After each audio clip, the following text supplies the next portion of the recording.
Diaper అది ఎంత అడ్డంగా దొరికిపోతా అనుకోలేదురా నువ్వు. ఇప్పుడు అమ్మ మొన్న ఇచ్చిన స్పీచ్లో ఎలివేషన్స్ మామూలుగా లేదు. ఇప్పుడు ఇది వినండి, ఈడు ఎంత ఎర్రి పప్పు మీకు ఇప్పుడు తెలిసిద్ది. కోసం ఎన్టీఆర్ గారు సన్నబడితే ఆయన మీద ట్రోలింగ్, బాలకృష్ణ గారు మాట్లాడితే ట్రోలింగ్, అల్లు అర్జున్ గారు నవ్వితే ట్రోలింగ్, సాయి ధర్మ ఇబ్బందిగా ఉంటే దాని మీద కూడా ట్రోలింగ్.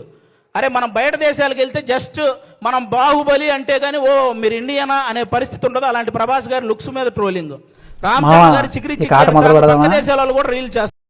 అరే ఫస్ట్ మెగా ఫ్యామిలీ ట్రోల్ చేసింది నువ్వే కదరా డైపర్ అది. మన చిరంజీవి గారు ప్రజారాజ్యం పార్టీ పెట్టినప్పుడు మనోడు పెట్టిన పోస్ట్ చూడండి, ఆశారాజ్యం 70 లక్షలు అని పెట్టిండి చూడండి. ఆ తర్వాత మళ్ళీ చూడండి పోస్టర్ న్యూ ఫిల్మ్ అనేసి ఇద్దరు అమ్మాయిలతో అనేసి ఫోటో పెట్టి పోస్ట్ పెట్టిండు. మనం చేసి అన్ని గుడిచెడు పనులు కానీ చెప్పే మాత్రం శ్రీరంగ నీతులు అంటే అన్న అంటారు. కానీ అల్లు శిరీష్ ఏం చేశాడు రా నీకు? చూడండి అంతే అన్న అంటారు కానీ వీడియో ఏంట్రా అన్నట్టు రేంజ్లో పోస్ట్ పెట్టాడు వీడు మనకు చెప్తున్నాడు నీతులు.